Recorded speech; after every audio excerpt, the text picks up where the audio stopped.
Hello students, welcome to Anysol institute. My name is Lovejeet. तो अभी हम जो लेक्चर करने जा रहे हैं वो कंपाउंड माइक्रोस्कोप के बारे में है, जो कि ऑप्टिक्स का एक चैप्टर का एक टॉपिक है।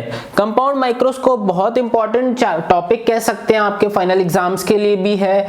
ये किस लिए यूज होता है, आप बहुत सारे स्टूडेंट्स को इस बारे में पता भी होगा कि कंपाउंड माइक्रोस्कोप जो है, अगर बहुत छोटे छोटे ऑब्जेक्ट्स बहुत क्लोजली पैक्ड है, वो हम उसे नेक्ड आई से, अपनी जो हमारी आंखें हैं, विदाउट एनी इंस्ट्रूमेंट, अगर हम उसे नहीं देख पा रहे हैं दो ऑब्जेक्ट्स को अलग करके, तो कंपाउंड माइक्रोस्कोप का सहारा लिया जाता है छोटे छोटे ऑब्जेक्ट्स को, उसकी बड़ी इमेज को देखने के लिए। ये एक ट्यूब लाइक स्ट्रक्चर होता है, एक ट्यूब होती है, आपकी लैब्स में भी आप मिल जाएगी आपको। ये दो लेंसेज लगे होते हैं इसमें, एक लेंस छोटा होता है जो होता है ऑब्जेक्टिव लेंस, इसका नाम होता है ऑब्जेक्टिव लेंस होता है, या फिर इसको शॉर्ट फॉर्म में ऑब्जेक्ट लेंस भी बोल सकते हो। और दूसरा लेंस होता है आई लेंस, जिसे हम आई पीस भी बोल सकते हैं। क्लियर? एक होता है आई लेंस या फिर हम आई पीस भी बोलते हैं। अब होता क्या है, किस तरह से इसकी रे डायग्राम है, और इसके बाद मैग्नीफाइंग पावर हम इसमें डिराइव करेंगे। तो यहाँ पे हमने क्या ले लिया है, ऑब्जेक्ट ले लिया है। ऑब्जेक्ट है ए बी जो ऑब्जेक्ट है, इसकी रे जाएगी parallel to principal axis, parallel जाएगी। उसके बाद ये वाले लेंस का मैं फोकस जो है इस पॉइंट पे ले रहा हूँ F0, यहाँ पे भी फोकस है, और इस आई लेंस का भी हम फोकस कहीं पे ले लेते हैं FE, दोनों का फोकस होगा ना, यहाँ पे हम लेते हैं FE। अब जो F0 है वो है ऑब्जेक्ट लेंस का फोकल लेंथ। आपको पता होगा कि अगर कोई ray parallel to principal axis आती है तो वो फोकस से पास करती है। क्लियर? और दूसरी रे हम लेंगे सेंटर से, ये ऑप्टिकल सेंटर है, सेंटर से रे ले लेंगे और इसको हम पास करवाएंगे ऐसे। तो यहाँ पे हमें जो है वो इमेज मिल गई है, यहाँ पे हमें थोड़ी बड़ी इमेज मिल गई है, इस ऑब्जेक्ट की थोड़ी बड़ी इमेज यहाँ पे जो है मिल चुकी है। इसको मैं नाम दे देता हूँ A-B'। क्लियर? ओके, दो हमें एक ऑब्जेक्ट की वाली इमेज जो है मिल चुकी है। इसको मैं नेम दे देता हूँ ऑब्जेक्ट डिस्टेंस U0, यहाँ से यहाँ तक क्या है ऑब्जेक्ट डिस्टेंस U0, और ये जो हमें इमेज मिली है वो ले लेते हैं V0। क्लियर? ये इमेज है इस लेंस के लिए। अब ये जो इमेज है इस लेंस के लिए ऑब्जेक्ट की तरह बिहेव करेगी। ये जो इमेज बनी है थोड़ी बड़ी है उससे, वो इस लेंस के लिए इमेज की तरह ऑब्जेक्ट की तरह बिहेव करेगी, और इसकी फाइनल इमेज जो है इन रेस से बनेगी। यहाँ कहीं पे आई होगी जहां से हम देखेंगे, ठीक है। इस आई में से हम रेस जो है कंटिन्यूटी में रख के एक हम रे निकालेंगे सेंटर से, एक रे जो है हम सेंटर से हम निकालेंगे, ठीक है। और दो रेस जो है यहाँ से आएंगी, ये हम इसे इस तरह से पीछे ले जाएंगे और इनको आगे जो है हम ज्वाइन करवा देंगे इस तरह से। ये जो रेज है एक पॉइंट पे आकर के इकट्ठी हो जाएगी यहाँ पे। तो बच्चों एक पॉइंट पे आकर के सारी रेज जो है इकट्ठी हो जाएंगी। आपको पता होना चाहिए कि इमेज कहाँ पे बननी चाहिए। समटाइम रेज इधर से उधर हो सकती है, बट आपकी जो इमेज जो है वो एग्जैक्ट पोजीशन पे बन जानी चाहिए, ठीक है। तो डायग्राम में इधर उधर आप कर सकते हो सकता है गलती से, बट ये अगर हमारी मीट नहीं की तो वो सही नहीं लगती डायग्राम। तो ये देखो हाईली मैग्नीफाइड इमेज बन गई है। ऑब्जेक्ट छोटा था, उसकी हमने थोड़ी बड़ी इमेज बनाई। ये इमेज इस ऑब्जेक्ट के लिए, इस लेंस के लिए जो है ऑब्जेक्ट बन गया, और इसकी जो इमेज है वो फाइनल इमेज जो है हाईली मैग्नीफाइड इमेज जो है यहाँ पे बन जाएगी। इसको मैं नेम दे देता हूँ A', ओ यहाँ पे B'। क्लियर? ये हमारे पास जो है फाइनल इमेज आ गई है। अभी बच्चों दो एंगल के बारे में हमें पता होना चाहिए। एक एंगल होता है आई जो बनाती है फाइनल इमेज के साथ, क्या बोला मैंने, आई जो है, आई लेंस जो है वो फाइनल इमेज के साथ एंगल बनाती है, वो एंगल होता है बीटा, वो एंगल होता है बीटा। आई जो है फाइनल इमेज के साथ एंगल बीटा बनाती है।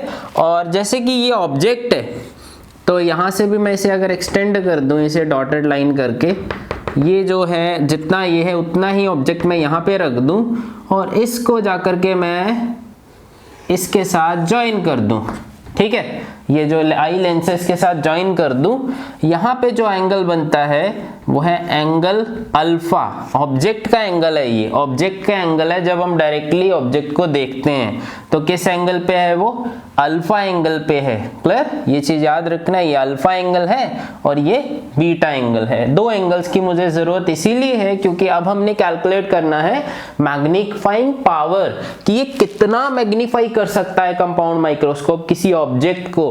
क्या फॉर्मूला है, angle made by the I with the image, final image जो कि बीटा है, over angle made by the I with the object when seen directly and when both are placed at the distance, least distance of distinct vision, least distance of distinct vision, मतलब इसका मतलब होता है least distance of distinct vision हमारी आंखों का कितना है, 25 सेंटीमीटर। एक नॉर्मल आई का जो कम से कम डिस्टेंस वो अच्छी तरह से देख सकती है वो क्या है, 25 सेंटीमीटर। मतलब जो ऑब्जेक्ट है वो भी जो least distance of distinct vision पे रखा होना चाहिए और इमेज भी जो है वो least distance of distinct vision पे बननी चाहिए। और ये आपको पता होना चाहिए कि L जो है लेंथ है इस ट्यूब की, L जो है वो इस लेंथ की, इस ट्यूब की लेंथ है। अब बीटा और अल्फा हमें चाहिए। ये बीटा और अल्फा जो है वो दोनों बहुत स्मॉल है। If angles, if beta and alpha are very small, अगर एंगल्स बहुत स्मॉल होते हैं, आप सभी बच्चों को पता होगा, उसको हम tan की फॉर्म में लिख सकते हैं। देन इसको मैं tan beta over tan alpha लिख सकता हूं, tan beta over tan alpha. अगर आप देख पा रहे होंगे तो हमारे पास tan बीटा और tan अल्फा की वैल्यू राइट एंगल ट्राइंगल से आ जाएगी। आप देखो tan बीटा जो है वो कौन से राइट एंगल ट्राइंगल का हिस्सा है, A dash O2 B dash, double dash है सॉरी, ये A डबल डैश, ये जो हमने फाइनल इमेज ली थी A double dash B double dash थी, A डबल डैश O2, ये बीटा है। बीटा के सामने कौन होता है, परपेंडिकुलर, बीटा के सामने परपेंडिकुलर और ये वाली साइड बेस है।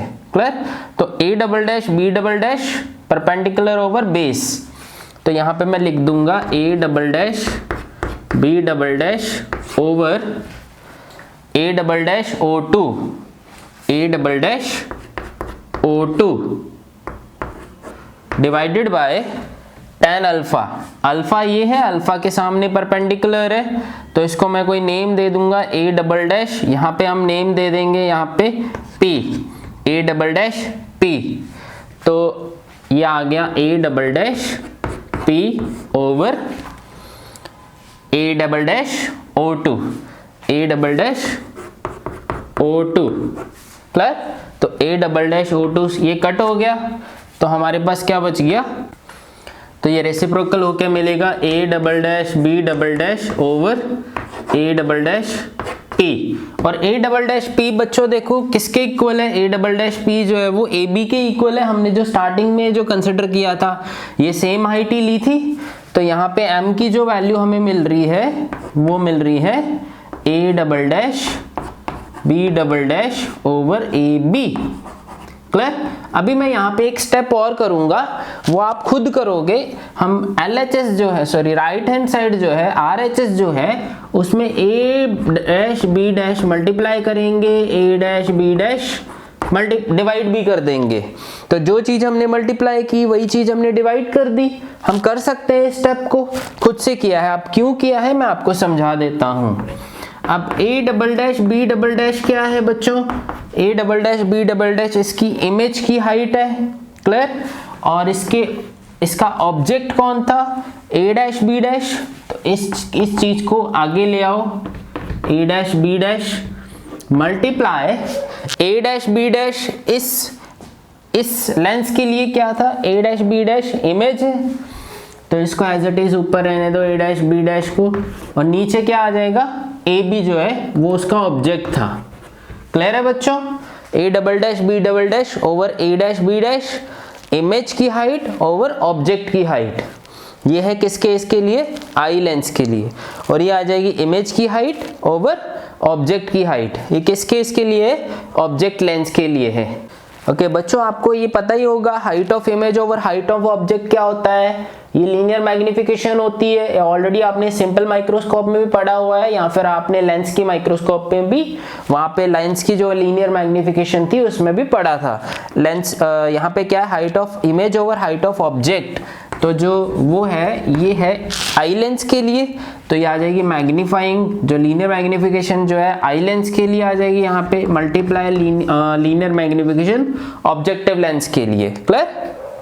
तो बच्चों यहाँ पे हम ये जो ऑब्जेक्टिव लेंस के लिए है वो डायरेक्टली लिख सकते हैं v not over u not. तो इसे मैं मॉड में रख दूंगा, पॉजिटिव वैल्यू ले रहा हूं मैं क्योंकि u नॉट वैसे भी नेगेटिव रहेगा, यहाँ पे माइनस u नॉट ही रहेगा। आप रख सकते हो माइनस u नॉट, कोई प्रॉब्लम नहीं है, मैं यहाँ पे पॉजिटिव कंसिडर कर रहा हूँ। और इसको me जो है वो ऑलरेडी हम me जो है आई लेंस के लिए हम मैग्निफिकेशन जो है वो कैलकुलेट कर चुके हैं सिंपल माइक्रोस्कोप में। जिन स्टूडेंट्स ने नहीं देखी है वो लेक्चर, वो प्लीज वो पहले देख लीजिए, वो ज्यादा जरूरी है। डायरेक्टली हम वैल्यू यहाँ पे रख सकते हैं। वो वैल्यू क्या होती है, वो वैल्यू होती है 1 plus D by F E, 1 plus D by F E. D बच्चों यहाँ पे क्या है, डी वो है जहाँ पे हमारी इमेज बनी है, ये आई लेंस से लेकर के यहाँ तक least distance of distinct vision, वो डी है। क्लियर? आप एक हिसाब का इसे v मानो, v यहाँ पे क्या था, ये क्या था, ये फाइनल इमेज है ना इसकी, जो ये है VE आई लेंस की फाइनल इमेज है, VE जो है वो D के इक्वल है। क्लियर? मतलब यहाँ पे जो VE है वो माइनस D के इक्वल है, क्योंकि आई लेंस के लिए इमेज जो है वो लेफ्ट साइड में बनी है। क्लियर? जब हम वैल्यूज पुट करते हैं, वैसे यहाँ पे जो वैल्यू आती है वो आती है 1 minus VE by FE। Clear? 1 minus VE by FE। और जब हम पुट कर देते हैं VE की वैल्यू माइनस D, तो माइनस माइनस यहाँ पे क्या हो जाता है, प्लस हो जाता है, तो 1 प्लस D बाई FE। तो ये फाइनल रिलेशन बच्चों आ गया है। ठीक है, मैग्नीफाइंग पावर आ चुकी है इसकी। अब इसमें एक चीज आपने ध्यान रखनी है, स्पेशल केसेस में इफ जो ऑब्जेक्ट है, मान लो ऑब्जेक्ट में जो है फोकस पे रख दूं, यहाँ पे जो एफ नॉट है बच्चों, यहाँ पे अगर मैं ऑब्जेक्ट रख दूं तो हमारी जो इमेज है, तो वो याद रखना है, ये जो इमेज है ये वाली, ये जस्ट बहुत क्लोज बन जाती है। ये जो इमेज बनी थी ऑब्जेक्ट के लिए, ऑब्जेक्ट लेंस के लिए, ये बहुत क्लोज बनेगी आई लेंस के लिए। तो ये पूरी मतलब यहाँ से लेकर यहाँ तक क्या बन जाएगी, इमेज, जो कि ऑलरेडी क्या है, लेंथ है उस ट्यूब की। तो मतलब हम V नोट जो है उसको क्या पुट करा सकते हैं, L पुट करा सकते हैं। क्लियर?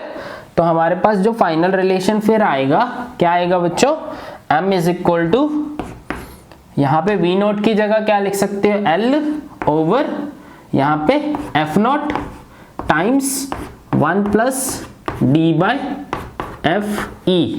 ठीक है बच्चों, क्लियर है ये? और एक चीज और, अगर if image is at infinity बन रही है, अगर हमने फोकल लेंथ चेंज की है आई लेंस की और इमेज जो है इंफिनिटी पे जा रही है, मतलब ये सारी रेस जो है एक जगह पे मीट नहीं कर रही है, वो हम फोकल लेंथ चेंज कर सकते हैं इसकी, जिस वजह से इमेज जो हमें शायद इंफिनिटी पे बनती हुई दिखाई दे सकती है। जब इंफिनिटी पे इमेज बन रही है तो बच्चों याद रखना कि अगर इंफिनिटी पे इमेज बन रही है, फाइनल इमेज जो इंफिनिटी पे है, उस केस में मैग्निफिकेशन जो है वो याद रखना V not by U not तो रहेगा ही रहेगा, इसमें माइनस भी लगा दो कोई प्रॉब्लम नहीं है यहाँ पे, तो 1 हट जाएगा यहाँ से, D बाई एफ ई। बच्चों ये वाला रिलेशन आ जाएगा। तो ये कंप्लीट लेक्चर है कंपाउंड माइक्रोस्कोप का। इसमें कोई भी डाउट आता है, न्यूमेरिकल्स में डाउट आता है तो मुझसे आप पूछ लीजिए। ओके, देन जो नेक्स्ट लेक्चर जो हमने करना है वो टेलीस्कोप का है बच्चों, वो भी बहुत इक्वली इंपॉर्टेंट क्वेश्चन है जितना ये इंपॉर्टेंट है फाइनल एग्जाम्स के लिए। आई होप आपको समझ आया होगा बच्चों। इस वीडियो को आप सभी के साथ शेयर कर दो अपने फ्रेंड्स के साथ, और जो भी एग्जाम्स देने जा रहे हैं आगे आने वाले दिनों में, और जब भी इनके एग्जाम है या फिर जिनको भी ये कॉन्सेप्ट की जरूरत है उनको आप शेयर कर सकते हो। Then thank you.